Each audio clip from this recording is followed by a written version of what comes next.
Sikhism originated in the Punjab area of India and Pakistan 500 years ago. The Punjab, the land of 5 rivers, is one of the most historically and culturally dense areas on Earth. This was the home of one of the world's earliest civilizations, the Indus Valley Civilization. Persians, Greeks, Central Asians, Mughals, the British, and others have all invaded here. I meant Mughals. Mughals invaded here. Hinduism, Buddhism, Islam, Jainism, and a handful of other faiths have all left their mark on the region. The diverse culture of the Punjab has heavily influenced the Sikhs. Today there are about 25 million Sikhs. They make up about 2% of India's population, but about 60% of the Punjab's. The Sikh diaspora is spread out across the world, with concentrations in the UK, Canada, the US, East Africa, Australia and Malaysia. Sikhs, interestingly enough, make up about 1.5% of Canada's population, which is second only to India. The word Sikh means learner. Sikhs call their religion Sikhi, Gursikhi and Gurmat. You can't really understand the Sikhs without understanding their relationship with gurus. The word guru means a teacher or spiritual guide. The guru teaches and the Sikh learns. The Sikhs follow the teachings of 10 succeeding gurus that have shaped Sikhism. The first and most important guru is Guru Nanak, the founder of Sikhism. Born in 1469 CE near what is today Lahore, Pakistan. Nanak was seen as special even as a child. As a baby, he was said to have had the laugh of an adult man. Here comes the bird. As a teenager, he preferred to listen to Hindu saints and Sufi Muslim preachers rather than his own parents. As an adult, Nanak would settle in Sultanpur, where he worked for the government. The actions of his fellow government officials and the rich and powerful disgusted him as they exploited ordinary working people, and he hated the caste divisions that he saw all around him. One day, while bathing in a river near Sultanpur, Nanak had a miraculous experience. He was swept up into God's court, where God spoke to him. Nanak reappeared 3 days later, declaring, "There is no Hindu and there is no Muslim. There was only God." This was a message inspired by his experience with God, one that spoke in favour of the equality of humankind and against caste, ethnic and religious divisions. Nanak would later say, "Accept all humans as your equals and let them be your only sect." 9 human gurus followed Nanak, all preaching the same message of one God and the equality of humankind. 2 fundamental events that shaped Sikh history was the martyrdom of 2 gurus. The first was the 5th guru, Guru Arjan, who was roasted alive by the Mughal Emperor Jahangir. The next martyr would be the 9th guru, Guru Tegh Bahadur. He was beheaded by the Mughals while attempting to defend the religious rights of Hindus. His son, Guru Gobind Rai, the 10th and final human guru, started a new Sikh community called the Khalsa, and ended the line of human gurus by making the Guru Granth Sahib, the Sikh holy book, the last living guru. We'll take a closer look at both of these in a bit. So with that brief history out of the way, let's take a look at the core beliefs of Sikhism. 1. One God. The Sikh holy book, the Guru Granth Sahib's opening sentence is just 2 words, Ik Onkar. There is only one God. Nanak made sure it was clear that the focus was on one. Ik doesn't just mean one, it is literally the numeral 1. One God is by far the most important belief in Sikhism. This may not be the kind of God you're used to though. Sikhs believe in a formless, genderless, universal God, beyond description. This God is all of reality and is within everything. They believe no idol or image could ever represent this being, so they use the sacred symbol of Ik Onkar to represent it instead. Many Sikhs refer to this one God by the name Waheguru, Wondrous Lord. Guru Nanak and his followers constantly emphasized that this one could be understood in many different ways. No religion had a monopoly on the truth. Nanak's one could be known as Vishnu, Allah, the Tao, Yahweh, the algorithm, or any other name or belief. There was no need to fight over whose God was the true God, as they were all the same one.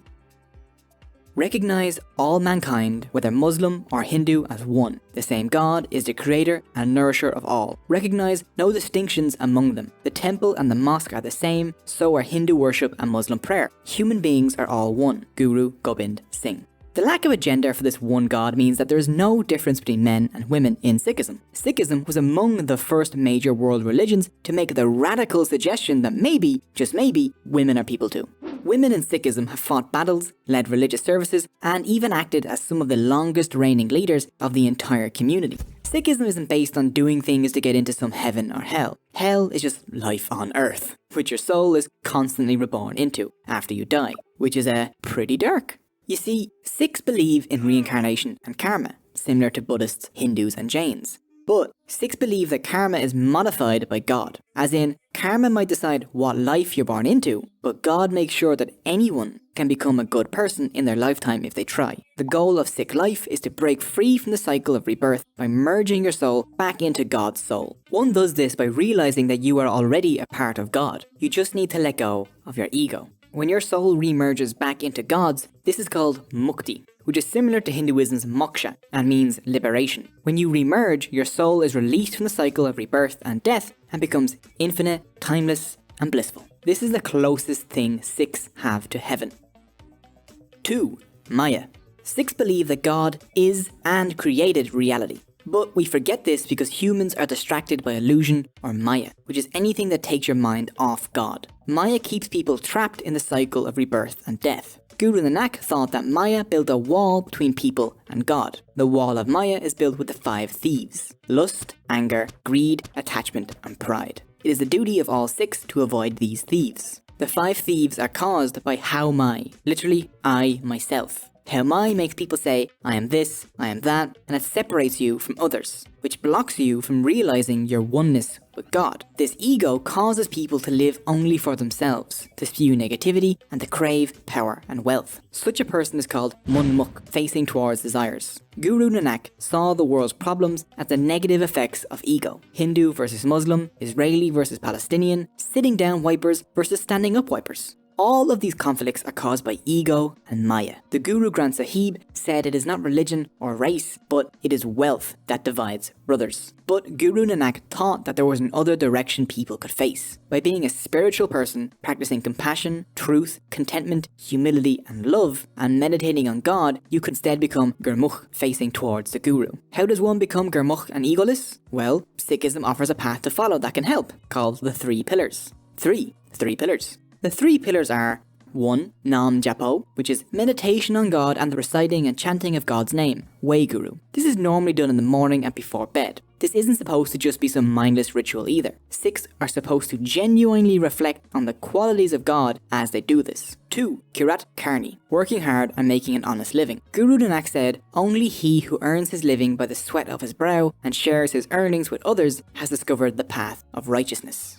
3. Wand Chakna. This is sharing the fruits of your labour with others, providing free food and donating to the community. The Sikh tradition of a communal meal or langar at the Gurdwaras is a part of Wand Chakna. The langar or communal free kitchen inside of a Sikh Gurdwara, which is their equivalent of a mosque or church, is open to all who visit, regardless of caste, faith, or gender. These serve vegetarian food to all, not because Sikhs have to be vegetarian, but simply because that means all people of all diets can partake. So if you want to taste typical Punjabi food, just go visit a Gurdwara. In Guru Nanak's time, the idea of different castes sitting together on the floor and eating side by side was a revolutionary act. Famously, the Mughal Emperor Akbar visited Guru Arjan and the Guru would not meet with him until he partook in a langar, which the emperor did, sitting side by side with peasants. Guru Nanak claimed an enlightened person are those who view everyone equally, like the heir touching the king and beggar alike.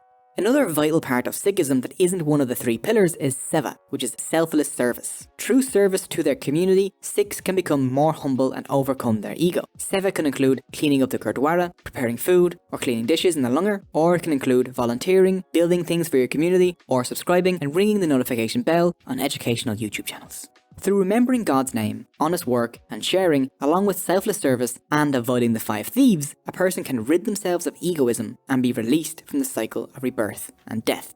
4. The Khalsa. Guru Gobind Rai was the son of the 9th Guru, Teg Bahadur, who was beheaded by the Mughals and his body was abandoned by his Sikh entourage. They fled easily because no one could recognize them. So, Guru Gobind decided to give Sikhs a distinct look from now on so that they would always be compelled to uphold Sikh values.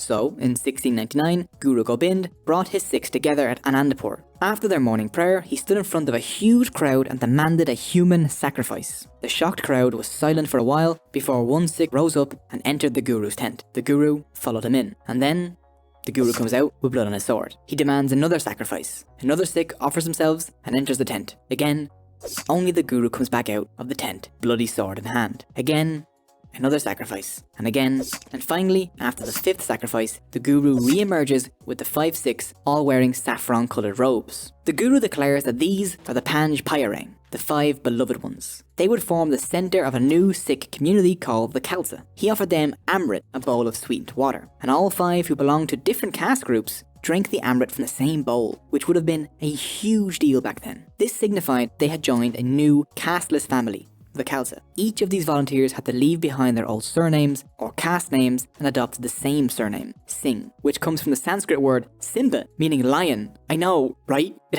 has no relation to the Bantu word Simba, which also means lion. It's just a weird coincidence, which is great. The Guru then begged the 5 beloved ones to let him join their Khalsa. They offered him the Amrit, and the Guru became Guru Gobind Singh. Women were admitted to the Khalsa the same way as men. After drinking the Amrit, they received the surname Kaur, meaning princess. The Khalsa gave the Sikhs a new, unified identity, tied together as one family, with one name, without caste, with the goal of defending the weak and promoting justice. Today, many Sikhs still undergo the Amrit ceremony and take the surnames Singh and Kaur.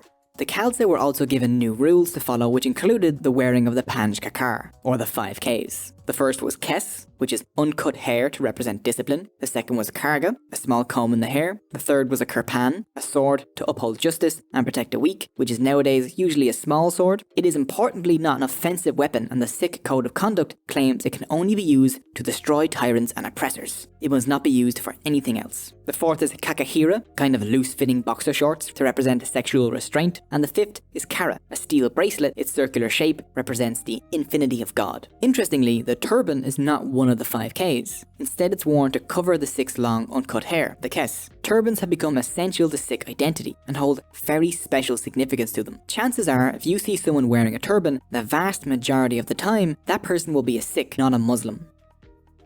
5. The Guru Granth Sahib. The Guru Granth Sahib is the holy book of the Sikhs. It contains the teachings of the Gurus and acts as a spiritual guide for Sikhs around the world. It is probably one of the only holy books that contains not only the writings of the religion's founders, written by themselves rather than after their death, but also the writing of people from other religions. The writings of Muslims and Hindus can be found throughout, along with references to Judaism, Buddhism, and Christianity. Before his death in 1708, the 10th Guru, Guru Gobind Singh, ended the line of human gurus by bestowing guruship on the Adi Granth, turning it into the Guru Granth Sahib, making it similar to both the Bible and Quran and a living prophet at the same time. To break down the name, the word Guru means Guru, Granth means book, and Sahib means Lord. Since that moment, the Guru Granth Sahib has been revered as the current living Guru. It is treated with extreme respect and care. Oddly enough, the Granth is not only read, but sung. It's made up of thousands of hymns. Sikhs don't have mass or service, but a kirtan, meaning communal singing. Normally, these are set to classical Indian music. 6. The Gurdwara. Sikhs gather at Gurdwaras, a word meaning doorway to the Guru. A Gurdwara is only a Gurdwara because it has a copy of the Guru Granth Sahib in it. Men and women of all castes and social standing gather there to join in prayer, singing and eating. This is where you'll find the langar. Anyone can visit a Gurdwara and partake in the service and meal. You only need to follow basic etiquette. Cover your head, remove your shoes, wash your hands as you enter, and do your best not to bring any drugs or tobacco inside. The most important Gurdwara in the world is the Hari Mandir, or Golden Temple, in Amritsar, India. In 1604, Guru Arjan completed work on the Golden Temple and had the Guru Granth Sahib installed inside it. As a gesture of religious tolerance, Guru Arjan invited the Muslim Mian Mir to lay the foundation stone of the Golden Temple. The temple has 4 doors opening on all 4 sides, to show the openness to all cultures and peoples. But on the inside, only 1 door leads to the inner sanctum, indicating that all paths and beliefs eventually lead to the one God. The Golden Temple is the most visited place in the world, with around 6 million visitors each year. The langar at the Golden Temple serves a free meal to about 100,000 people each day, making it the world's largest free serving kitchen, all run and staffed by volunteers. And the waiting list to volunteer in the Golden Temple has hundreds of thousands of names on it.